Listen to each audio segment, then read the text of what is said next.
everybody? Hector here, and Chris Poirier, just hanging out here at the park. Not in a shady drug deal or anything. No. Welcome to the Faith and Fandom podcast, and we just got together to talk some Faith and Fandom expansion stuff for the future. Chris is going to be taking a role in that and growing the air quotes brand of Faith and Fandom. And so we got together while we're here, and we're just recording a podcast. So Chris, let's start right out the gates. How's your world? My world is kind of complicated, but unlike other times, I think I might have said that term every time we've gotten together, but the nice part about this time is I think it trends a little better than before. I was kind of, I didn't know what necessarily was coming next, and things have just been really good.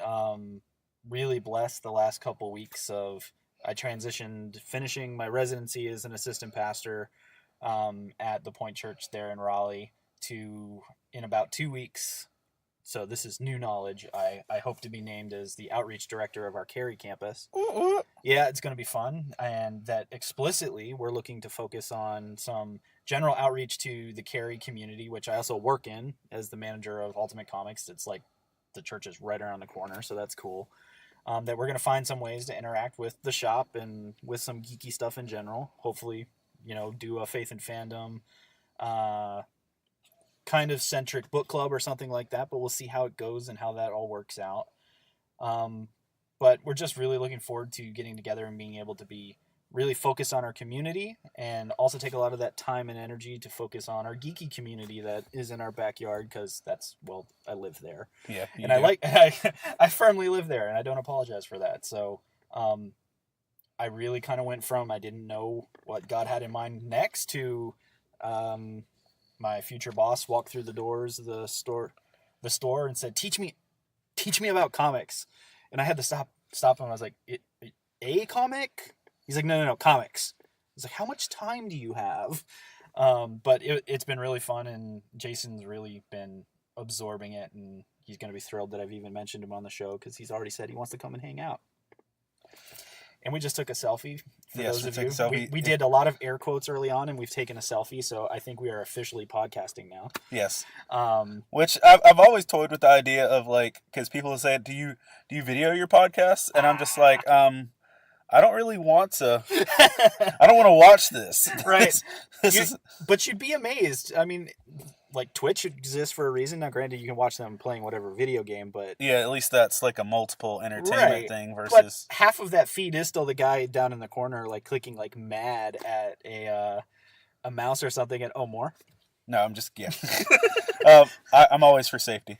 I will say this: like, I'm not a Twitch person, but I did really enjoy watching these guys play through Resident Evil 7. There were 3 dudes on a couch, and I was watching it just because when Legend of Zelda Breath of the Wild came out, it came out right off of the heels of Resident Evil 7, and I knew wholeheartedly that Breath of the Wild was going to take up all of my gaming for months. That's fair. And so when it came out, I'm like, well, this is as far as I'm making it. And so, like, I traded in Resident Evil, and I just watched these guys play the rest of it just so I could have that in my life. I'm doing well. In general, just got back the first edits on my next book, which is not a Faith and Fandom book. It's my first not Faith and Fandom book. It's called 10 Things I Learned from Sucking at Student Ministry, and which I got some grief for on the Faith and Fandom page slightly. I don't normally delete people's comments, but I was on a bad day and I deleted someone's comments, but he's like, you can't use the word suck. It's a derogatory term. And I'm like, I don't think that's been a derogatory term for about 20 years. And it's really, I would say, I actually really enjoyed reading just the title of that and giggling for a second to myself and then going, that was honest. Yes. I see that as a very apt name, and that it's being honest with the reality of, you probably felt some days at the end of the day like, wow, that sucked. Looking, and that's the whole thing in the book is like looking back in retrospect. I could have done a lot better, and so it's mainly lessons of this is what I wish I would have learned before I did it, and so kind of passing that on, and doing that. I'm also doing a Dancing with the Stars thing for that's right, United Way. So I'm like I'm doing like an hour of dance choreography a week and then practicing whenever. We're supposed to be raising money for the United Way, but right now we're just working on not dying when we dance. That's a good goal. And so I've got about 2 months now to really get my gear together with that. But beyond that, working on Faith and Fandom Book 5, just finished Chapter 8 this week. Nice. And I'm halfway through Chapter 9. And some of these are like chapters that I've already outlined, and then some of these are just like, ooh, here's something new. Let's talk about this. I'm expecting Vincent. He's called dibs on writing a Black Panther chapter. Nice. Because he called dibs.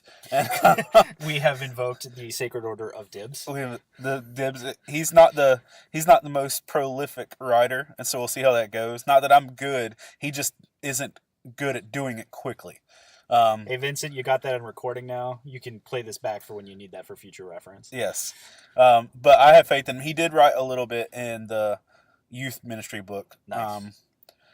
So I'm having faith in him. And I also hear that you're writing a Watchmen chapter for book 5. I mean, I think your agent called my agent. Yes. And I've looked over the contracts, and I think we're going to be able to make that work.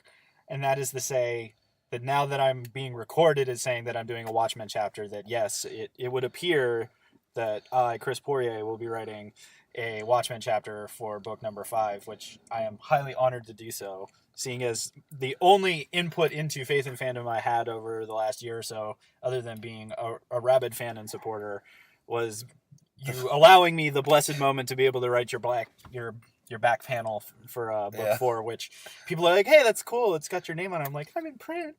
Yeah, which the back panel was better than half of the book. So okay, so I have high expectations for a Watchmen chapter, but I think a lot of us have been talking about it lately, obviously with Doomsday Clock being out with. Which we didn't even say this. But yeah, now it's like maybe we should talk about that, huh? How are you feeling about Doomsday Clock? Wow.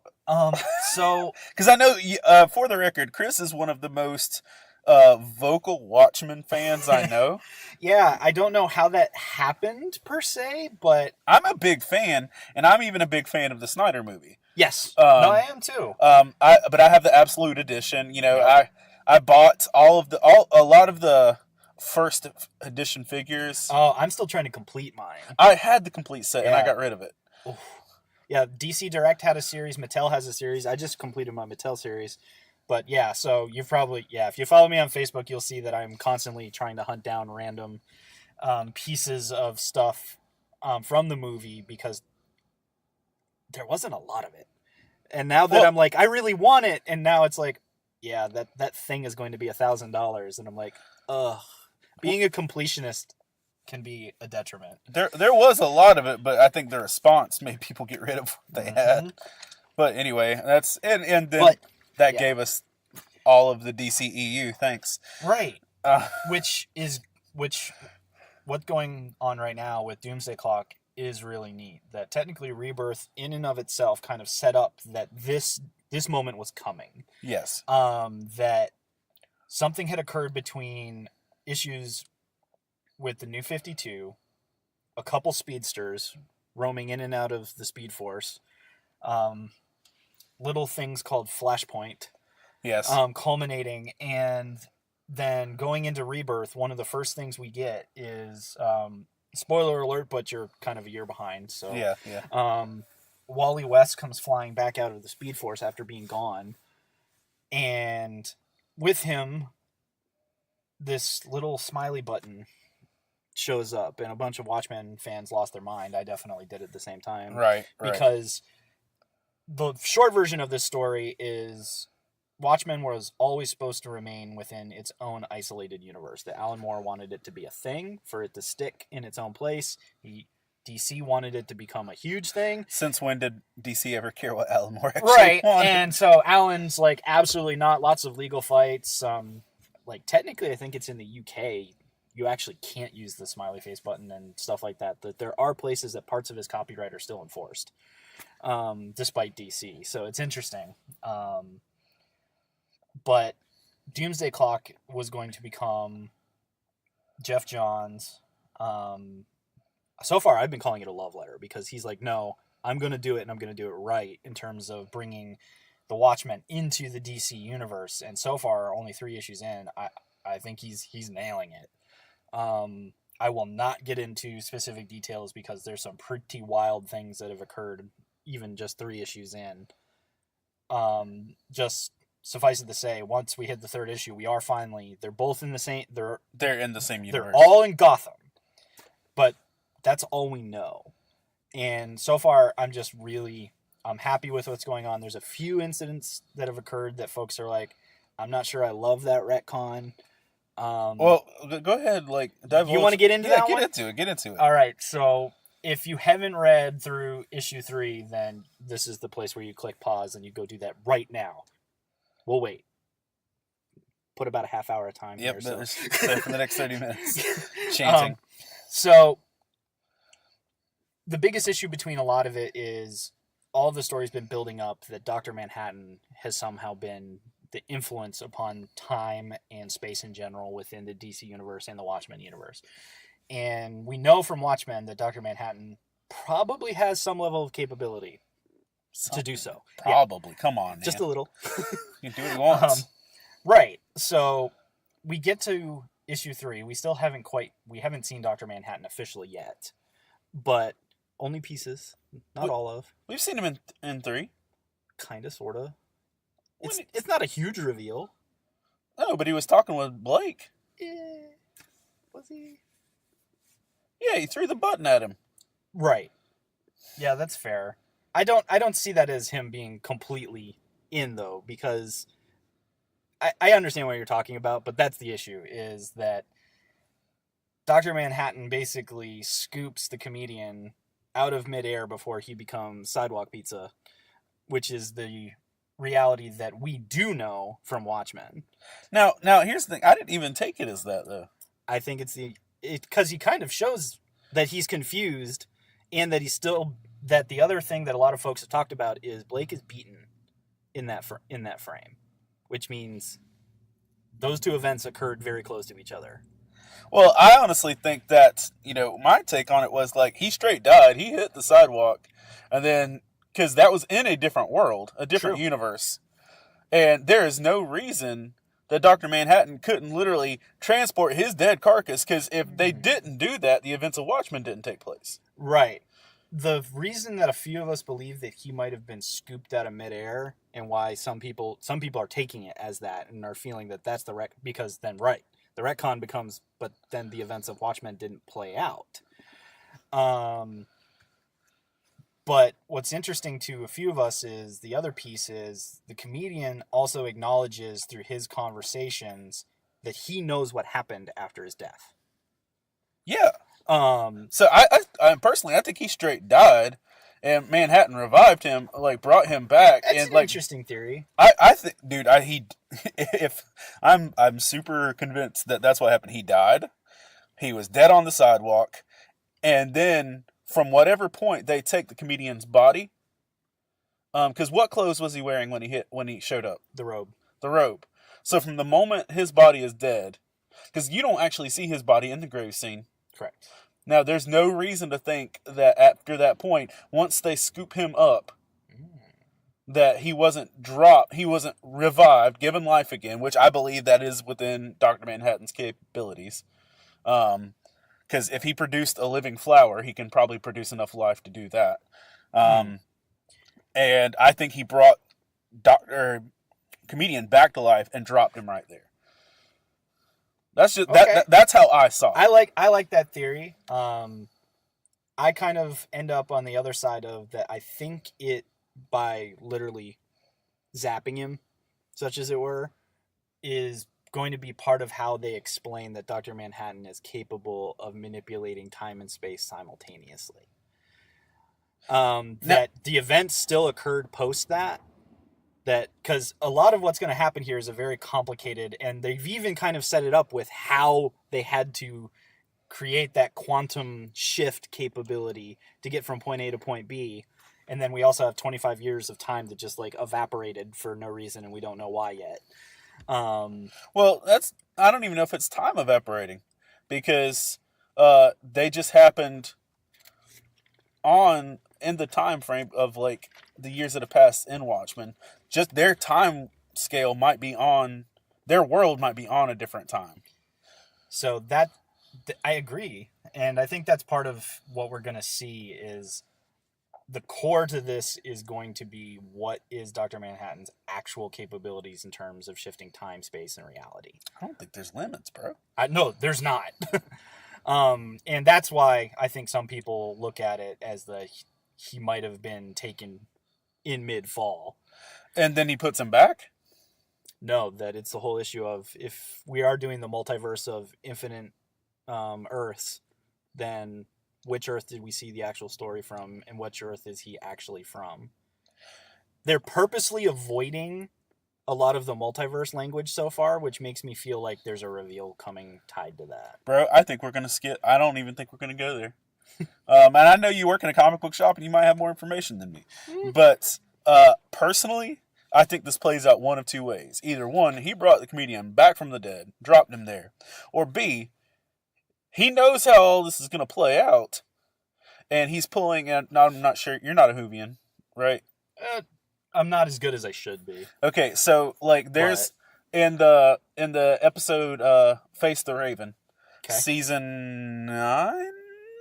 Okay, I haven't caught that far. Spoilers?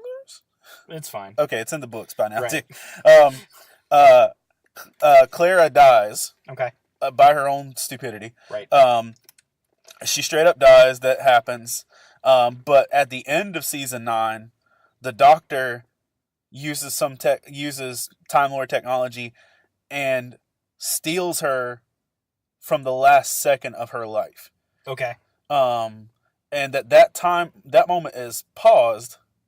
She is between heartbeats. Like, she's not breathing. Like, she doesn't have to breathe, eat, sleep, anything.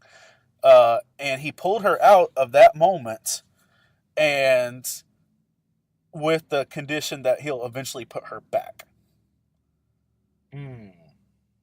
And so that moment in time is paused. So she's off currently right now, running around through time and space with Arya Stark from Game of Thrones, and they're in a TARDIS that looks like a 50s diner. But eventually she ends up back in that moment, reinserted into time to finish it out. Now, I think if what you're saying, that's a good twist on where I was going. If what you're saying, if he did pull him mid-air, and dropped him into the water, which is better than just reviving him. If he pulled him mid-air, dropped him in water, he knows how this story is going to play out. Correct. And so at the end of the day, he's going to put him back in that robe, reinsert him into time, and let him drop and hit the pavement. Further carrying out the events of original Watchmen. I think I like that. He brought the comedian in to this future alternate world to slow down Ozymandias. Yep. No, I think that was explicitly it, because especially with that first interaction, like, some people were like, "Oh, great," and I was like, I was a little giddy because I was like, "Yes," because the comedian's a great character, especially for this thing. But then now he literally gets to, in some way, shape, or form, potentially avenge his own death. It's pretty wild. And so, like, I think that is what's going on. But continue. I like that. No, I like that. So I think that's what's fun, is a lot of hardcore fans are now digging through, rereading. Because the other great part about the Watchmen series, and it's been continued into Doomsday Clock, is the stuff between the pages, or at the end, where you have random newspapers that are stacked on top of each other, files, etc. That in both instances, additional information is available. And it's absolutely related and important. Now here's the thing. I read my first go through of Watchmen. I read that all the supplemental stuff, Yep. and in all of my rereads, I've skipped it. Um, I'm eh, about to go back because Johns has basically said, yeah, it's all related. well, I'm sure it is, but I haven't. If I'm super honest, I haven't read any of the supplemental stuff in Doomsday Clock so far. Oh man, some of it's really good because it is giving glimpses, but it's also giving results of some characters, kind of like it did before. Yeah, Like we talked about, Watchmen. They talk about the original team in the history, where everything connects, and some of those are the obituaries then. Well, some of them are still obituaries today. So you're seeing where bits and pieces of the universe falls on and off.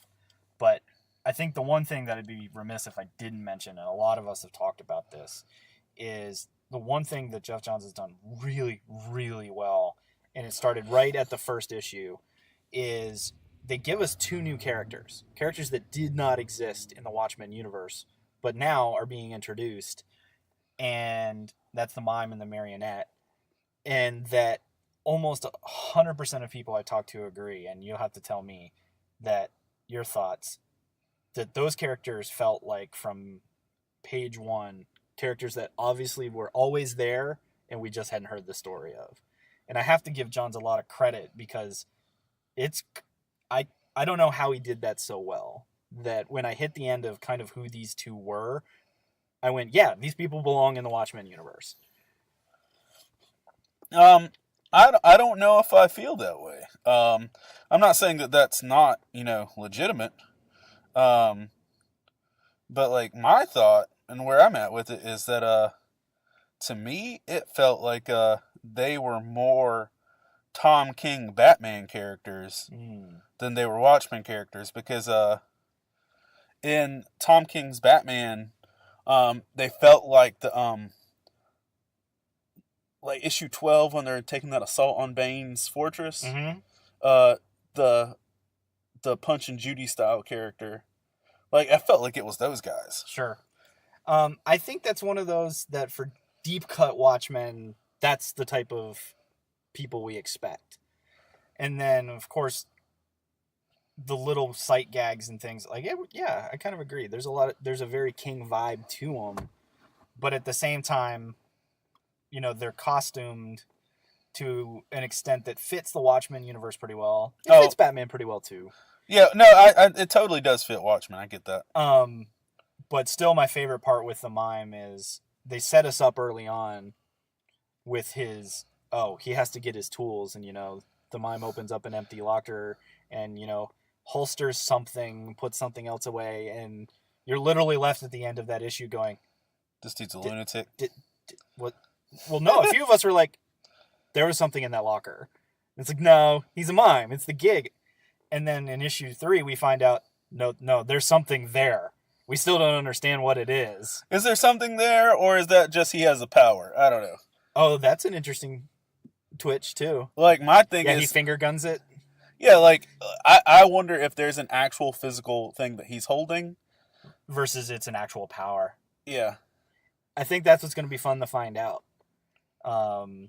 But has been so well matched for that, and seeing that that's the thread they're pulling for Joker's interaction is going to be interesting.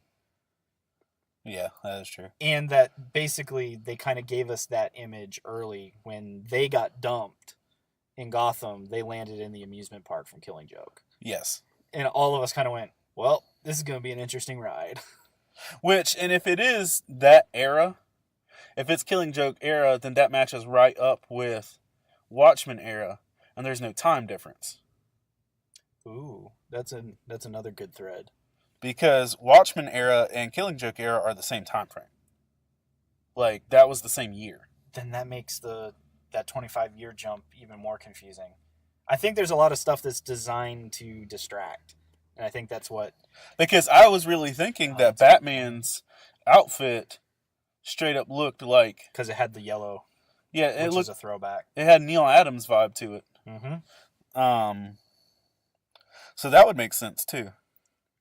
I think, much like the original, we're going to hit the end, and it's going to be super obvious, but I really like how they're piecing our walk down this road, and so far it's a win every time that one hits the shelf right now. Do you feel that we are going to see a return of, because if Blake didn't die, or sorry, if Blake did die, do you feel like we're going to get other characters back? Well, that's an interesting thought. And how far back? Yeah. Because there's a lot of debate on, does the before Watchmen stuff count in this universe or not? Now, I didn't love the before Watchmen stuff. Not many people did, because that was kind of their first date out. That was on top of most of their legal battles because they wanted to do a successor at that point, and that's kind of where they ended up. And it was, let's get a bunch of really good writers and artists together, and there's some amazing art in all of those series. But yeah, some of those stories unfortunately fell pretty flat. The covers looked great. Mm-hmm. Well, and Darwin Cook's entire, like, Darwin did art and writing for the Minuteman pieces. Yeah. It's actually quite good. Well, that one's really good. And it's straight Darwin, which is perfect for the era. Yes. But yeah, then there are other ones that you're like, well, that's a really cool cover, and we're done. Well, that's like, I'd collected all of those. And then I was like, oh, these are terrible. Let's get rid of these. It's very pretty. Yeah, if you want to complete some really good Watchmen art and you don't really care for much else, you can find Before Watchmen pretty cheap. I have all of Hughes's covers autographed, and I can give them to you. I already have all of them, and Adam's going to be at the con, so... Yes. Never mind, whatever. I'm going to take my enjoyment in that. All right, so we've talked about Doomsday Clock a lot. Yeah, we did. So, oops. All right, real quick, going on to comics. Valiant. Yes. For those of you who aren't familiar and you only know the top 2-tier companies of Marvel and DC, there's also other companies that make comic books. Yeah, you should expand your mind, so we're going to work on that a little now. Or just keep reading DC. That's right. where it's at. Oh. But Chris is a Valiant fanboy? Yeah, that's pretty fair. He's wearing a Valiant hoodie as we speak. Yeah. I've only, dude, outside of the people that work at shows, I've only met 2 Valiant fans. Mm-hmm. And it's you and Dustin Vong, who's a collector / vlogger out of Charlotte. He gave me a whole stack of Valiant comics because he was offended that I didn't read them. Yeah. Good move. That's highly appreciative. All right, so Valiant just went through some changes in their leadership, and Chris, for those of us who aren't informed, tell us what's going on with that. So first of all, a real brief background. Valiant has been around since the early 90s, and even before. I forget the exact start. It was a bit before then, but it's been through multiple iterations.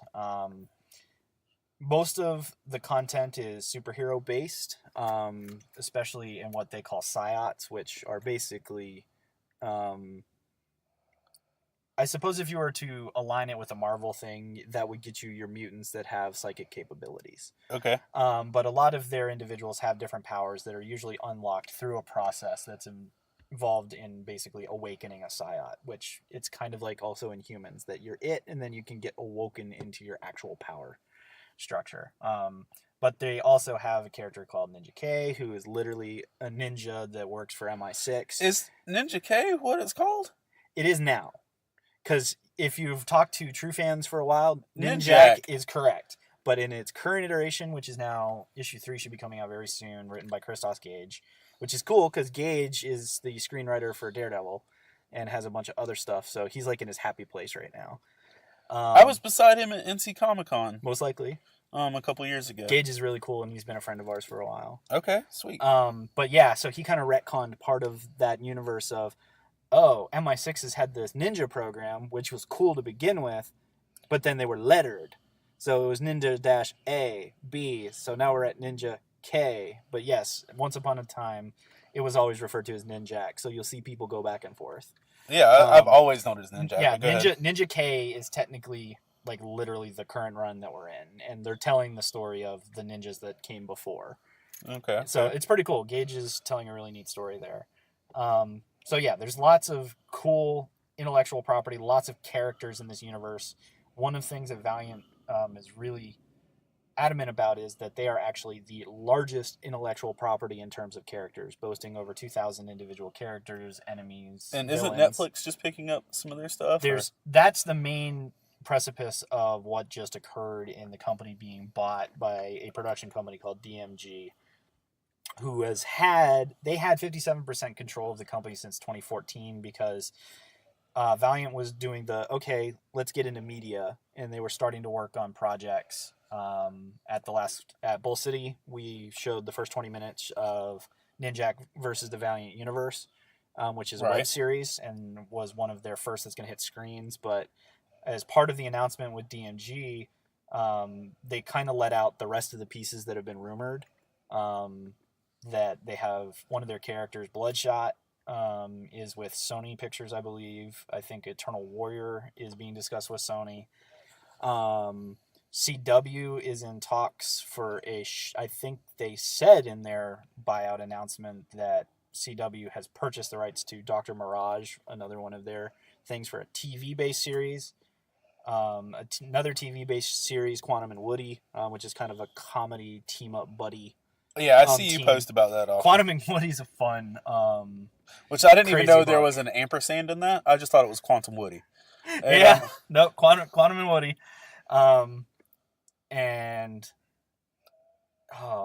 So that's possibly being looked at for shows as well. So they're really going heavy in media. So that's kind of the big piece of this move, was to really get the money and power of a production house that's doing a lot in Hollywood and TV to kind of see if they can get into that area.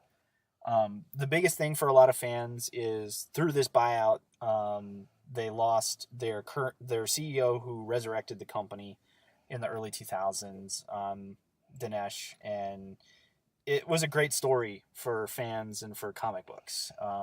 Dinesh was a fan of the universe, the work, the people involved, and took his personal funds and bought in with a few friends and bought the IP and resurrected Valiant, and then had been there ever since. So a lot of folks usually equate Valiant's current success with Dinesh, and some of that's completely fair, and some of that's also, you've got to remember, it takes a team of people to do stuff, and Dinesh put together an outstanding team over the last couple years, and most of that team remains post DMG purchase. So my approach is, I think a lot of us are bummed personally for Dinesh because he absolutely loved everything Valiant, and just was a great guy, that he was at every con. He would talk to everybody and anybody, review portfolios, and give honest feedback, or that's really cool, and fanboy with you. So I think that's why a lot of people took it almost personally that business occurred as it does. So we're hoping to see what Dinesh is going to do next. I don't think he's going to disappear. I hope he sticks around, because a lot of his goal also was to make and build comic book company, publisher, and characters that everybody can fangirl off from and really enjoy and share in the shared experience of comics. That he just didn't want it to become corporate, is kind of the vibe I always got from him. That it was our thing to all enjoy and do well. And I think Valiant's going to retain a lot of that, because a lot of the folks he put in place are equally that fan and supporter. So we just got to wait and see. But they've got a great slate of books all this summer. They've been firmly in the number 3 slot in sales. And that mostly has to do with how Image breaks up all their imprints and everything. But technically, Valiant's in the top 5, and they have been consistently for the last 2 years. And they've got writers like Matt Kent, who's been doing stuff all over the board, writing really good stuff. Jeff Lemire, who is everywhere. Yes, he is. Writing stuff, and Robert Venditti, who is all over the place, has done a ton. That, they've got good talent coming in and out of that shop, that if you're looking for something different, Valiant's a great place. And the other best part about Valiant books in general. Shameless promotion. Yeah, but I didn't even tell you where you could pick up these wonderful, wonderful books. Where can you pick up these wonderful books? At books? your local comic book shop. Because of our broad audience, I appreciate that reality. For those of you in Raleigh, Chapel Hill, and Cary, Ultimate Comics is your place for comics. Sorry, what just happened? No, the Valiant prides themselves that you can pretty much pick up a book and almost dive in just about anywhere and not be super lost. That it's a universe that's really easy to on-ramp on. That the paragraph or two at the beginning of a trade almost gives you pretty much what you need to know, and you're not missing much. That a lot of their stories are in good isolated arcs. That obviously the more you read, the more you get a little idea of inflection of some characters. But otherwise, jumping on is not hard. So for folks that are looking for stuff, that's usually where we're like, you should read this. Okay. So for all you Valiant fans, I feel you guys out there. I hope there's some of you listening. And if not, and half of you just went, what's a Valiant? Google that. Go check out some of their stuff. It's that drug Eminem raps about. Wait. No? No?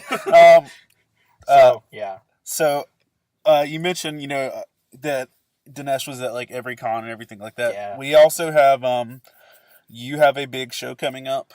Yes, we do. So what's going on with that? So, Oak City, so we're going shameless promotion to shameless promotion. Right, Got absolutely. Oak City, NC Comicon Oak City is our Raleigh show, and that's going to be March 17th and 18th at the Raleigh Convention Center. So, we do 2 major shows a year, and that's Raleigh in March and then Durham in November. So we're rolling straight into March, and kind of like the last few times I've been on the show, I've had ranging responsibilities. So that's been fun, because got to manage the shop and get the con stuff rolling. So time management, kids, it's a thing. With the interwebs. Yeah, with the interwebs, the social, and a little more of planning, and also working on getting some guests. So we're really excited for our cross-section of folks that I think when we started talking about the show, the only one we really had or were announcing at the time was Kevin Eastman. So Turtle Lovers, Which, by the way, the new Ninja Turtle redesign for the animated series. Ugh. What in the world? Yeah. I digress. Go on. You do digress, but that was fair. So Google that. Have your childhood stomped on a little, and then come back to us. Yes. So yeah, we're really excited to have Kevin Eastman. He's a really cool guy. And so we'll have Kevin on hand. IDW, primary publisher of Turtles currently, is going to be on hand doing portfolio reviews. So any of you aspiring artists, writers, get your stuff together. They're going to have at least 2 editors, I believe, with us that'll be doing reviews across the weekend. So we love being able to provide that. It's not just bringing creators that you guys love and we love to a show, to an area, but also to, hopefully learn a little bit and get a hack at the industry. Caliber Comics is going to be there as well, and they're going to be doing portfolio reviews. So we have a few that folks will be able to have show their stuff and see what happens. We're also going to have Buster Douglas, which seems weird because everyone's like, wait, that guy's a boxer. And it's like, yeah, Buster Douglas knocked out Mike Tyson. Yes, that's his thing. So everyone's like, cool. He's the one, he knocked him out of Mike Tyson's Punch Out. That's why. Right. And now it's Mr. Dream. He's like, huh. But he's actually partnering with some folks that are working on an animated movie called Fightinator. Corey Kalman and some of the dudes out from Vegas and have done some stuff with Action Lab, or actually, I think that's being kickstarted as a project. So that's kind of part of that, but it's a neat little thing. So it's an animated movie, and he's voicing a robot version of himself. So if you like boxing and you want to meet a guy that knocked out Mike Tyson, you got that going, but he's also technically about to do voiceover stuff. So that's kind of fun. One of the things we're really excited about, we don't typically have a ton of media guests. We usually are going comics creators and everything, but this year we're having Jen Cohn come in, who some people are still scratching their head, but Overwatch fans will know her voice from Farrah. But what's really important is that she was Pamela Anderson on Celebrity Deathmatch back on MTV. There's that. She's also doing some stuff. There's actually, you were saying, what's the show? It's on PBS? Oh, Work Girl. Yeah, she does some work there. Star Wars, Knights of the Old Republic, she voiced a Sith. Yeah, I mean, she has an extensive background. That's right, pretty... and so I'm like, that's really cool. So we're really looking forward to that. And yeah, and then just recently, we added Adam Hughes, which was big, and that's what we were kind of alluding to earlier, that Adam does a ton of interior work. His most recent stuff was he actually did the Hellboy Krampusnacht one shot. He did the covers and the interior. Oh, that's nice. Yeah, no, that's why it was really, really awesome. So that if it's not Watchmen, Hellboy is actually the other thing I really love for art and creative. And, well, my first con ever, Mike Mignola was there, and you got an autographed Hellboy print. Jelly now. So that's one of my favorite things is that one. So we're really looking forward to having those folks, and we're still announcing people. Yeah, you are. We're really trying to blow it out, have a really good time, get that good cross section of solid comics, creators, media, local and otherwise. That there's just a ton going on. All right. And it takes up a lot of my time. I bet. But it's totally I see your digital hustle. Yeah. He anything social media and website for Ultimate Comics and the cons, it's Chris behind it. So, lovingly click on their stuff and support for his tired fingers. Yes, and mind. I definitely appreciate likes and shares. And there's more stuff coming that you're going to hear from Oak City. Yep. And excited about. And Oak City, I can officially say, is the busiest Comicon of my life. I would take credit for that, but I actually had nothing to do with it. And it's hilarious that it worked out that way. I've got 4 events. 4 events all on the same day. All on the same day.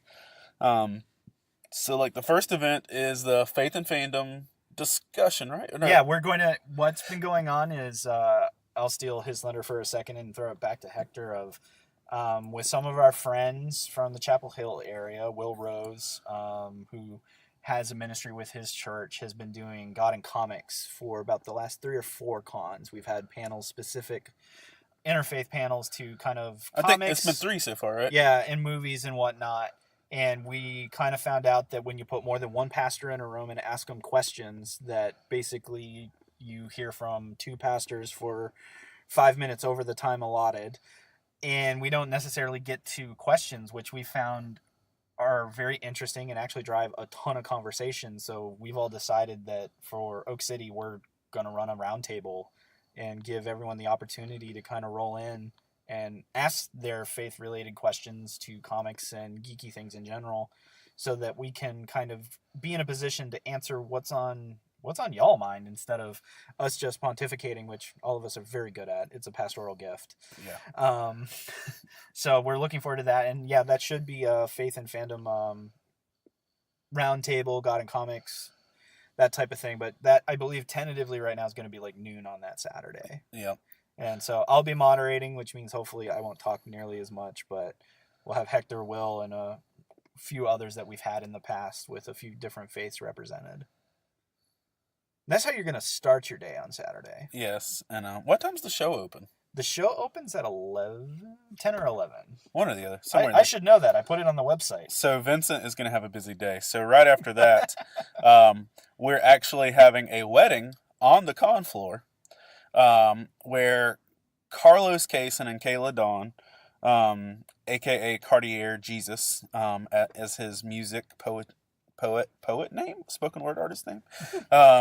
He is on the Faith and Fandom mixtape / soundtrack. He's a frequenter to our shows, and he and Kayla are getting married, and I'm officiating their wedding on the con floor of Oak City at 1:00 on Saturday of that show. And so I'm literally going to be running from a panel straight into a wedding on the con floor. And a little bit later, LJ and I, and is normally Cartier or Carlos, we do the Nerd Slam, where it's a trivia battle. and we're doing that. And I don't know if Carlos is going to be doing it, considering he just got married. But he might not leave, so we'll see how that goes. And then right after that, I'm doing the Fanboy Face-Off panel, which I premiered at Bull City. Yep. And it went very well. It went very well. It's the fullest panel I've ever had, and it turned out to be a lot of fun. And going to be giving, it's where people are going to argue over who would win in a battle type situation, and give out some graphic novels and prizes for the winners. So this is going to be a fun day, but it's slightly overwhelming, and I'm glad I've got people like Vincent in my corner that can watch the booth and handle things on their own. But he gets easily stressed when I'm not at the booth, and he feels like nobody loves him and they only come for me. Oh, we love you. And so if you're hearing this and you go to NC Comicon Oak City, please go by the booth when I'm not there and love on Vincent and buy his art. Actually, a defense of Vincent, I think every con I go looking for you on the road, I've only managed to go by the table when Vincent's there. So I think Vincent and I now have a bond. Yes. Which is you not being at the table. And which is weird, because the majority of the shows, I think 2017 ended with 26 Faith and Fandom shows. The majority of the shows I go to by myself. But it just so happens if Vincent's there, I'm probably gone. But we do have anything else, Oak City, you want to throw out? Because we're running real short on time. No, I think that's some of the big stuff. You can obviously visit ncomicon.com and check out Oak City. You can also search for us on Facebook and see all of our guest announcements and just everything in general, because we'll be constantly announcing that type of stuff across the board and just trying to get people interested in coming out. So if you want to check out Raleigh March 17th and 18th, I promise you there's even more stuff coming. But we're pretty happy with the folks that are coming, and it's going to be a really good time. And for me, I've got a handful of shows before that. Tomorrow, Vincent and I will be at the Carolina Game Summit. Oh, that's right. At our first specifically video game con, which they actually called us to come do, and they're giving Vincent art gallery space. Nice. And then the week after that, Statesville Comic-Con, followed immediately by my pseudo band Duct Tape and Grace, doing some worship music and covers at the Upper Room Coffee Shop, and along with a rapper friend of mine, Mike Panino, who will be performing, and comic book artist and frequent artist alley homie Ryan Scheffler will be setting up his booth from Comic-Con at the coffee shop, because I want to bridge that gap a little more too with their community. And then the following week, if I can get it worked out, I'm supposed to be in Knoxville, or I'm hoping to be in Knoxville for Knox Nerd, because I was scheduled for Marble City. I had a booth for Marble City in Knoxville, and one of my former students is getting married the same day as that, and I'm trying to swap one show for the other, and I'm failing at some communication levels here. So I have 3 shows before Oak City, but it's going to be a pretty big month, and I'm hoping to have my end of Faith and Fandom Book 5 written and done by the end of February would be my goal, just to have my part done. Okay, so I have till the end of February. Yeah, if you can do it, if you can write that one chapter in a month, I believe in you. Somebody has to. Somebody has to. Just because I want to give our editor, Timmy, plenty of time to get through it and to make this as good and solid as possible. So, yeah. But I've got to get on the road back to the lovely Lumberton, North Carolina. And Chris is going to adult this day somehow. I don't know. I'm totally adulting. I've got completely run errands. Yeah. Do laundry. For all of you that think that the Faith and Fandom life is nothing but podcasts and Comic-Cons and comic book stores, we still adult on the occasion. On the occasion. So I'm about to head out of here, go do a small group, and then do dance class with my kids and all that other stuff. But thanks for listening. Share, like, comment, do all of those things. And we look forward to talking again with you soon.